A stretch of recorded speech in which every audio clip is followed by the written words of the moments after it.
Ad astra jusqu'à l'étoile, Ad astra poursuis ton rêve.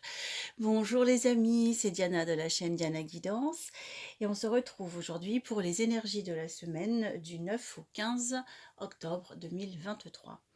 Alors l'énergie de la semaine, c'est la lune. La lune nous parle de la vie intérieure, de la vie émotionnelle. Là, c'est une semaine où on est tourné vers des éléments de la vie intrapsychique qui peuvent bouger, qui peuvent nous remuer.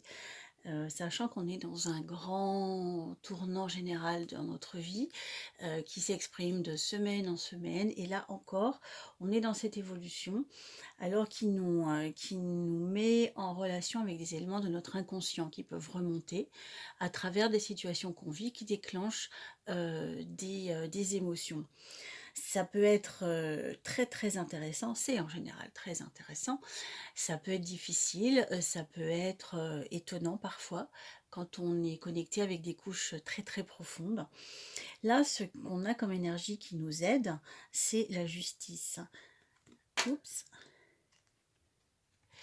La justice, elle nous parle d'une notion d'équilibre, d'une notion de ce qui est juste pour nous, de ce qui est ok, de ce qui est inscrit dans notre cheminement d'âme, dans cette vie-ci. On a chacun un certain trajet à parcourir dans le développement de notre être. Et cette carte, elle nous dit, c'est juste pour toi, c'est ok.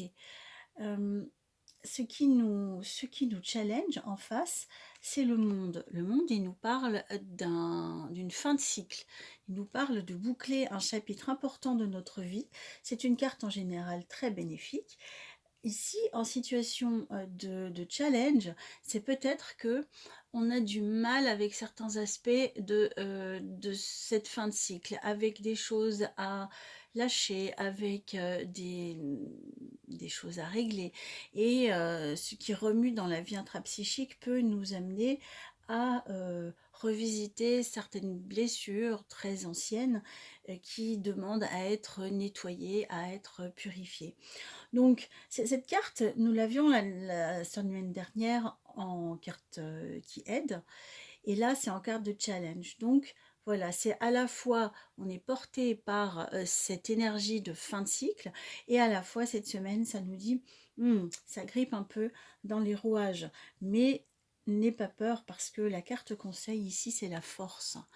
La force, elle te dit, euh, tu peux trouver à l'intérieur de toi cette force qui fait partie de ton feu intérieur, de ton feu fondamental. C'est quelque chose de très profond. Avec cette lune, et le lion, la force, c'est une carte très solaire. Ça nous connecte avec, pour moi, avec notre ombilic, notre ventre, notre rage peut-être. En tout cas, ce feu intérieur va venir nous soutenir et va venir purifier s'il y a des choses à éliminer. Il peut y avoir dans ces sentiments qui remontent, il peut y avoir des choses très archaïques comme voilà, de la rage, de la colère. Mais c'est nécessaire d'être connecté avec cette force de vie qui nous fait toucher au plus profond ce que la vie a d'essentiel en nous, ce que la vie, quand on parle de la vie chevillée au corps, c'est ça qu'on t'invite à aller connecter, c'est cette rage tout au fond qui permet de brûler en quelque sorte tout ce qu'on a pu emmagasiner, peut-être des émotions qui ont été refoulées parce que socialement, familialement, c'était nécessaire. Et là, tout d'un coup, avec ce cycle de fin de période, on nous invite à laisser tout ça sortir. La carte qui fait la synthèse et qu'on calcule en numérologie, c'est l'empereur. L'empereur, c'est une carte très très puissante de, de connexion avec la matière, avec la vie dans ce qu'elle a de plus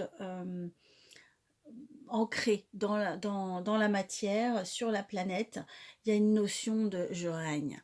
Donc connecter cette force intérieure et trouver sa royauté intérieure. La justice aussi, c'est une figure qui est très très solennelle.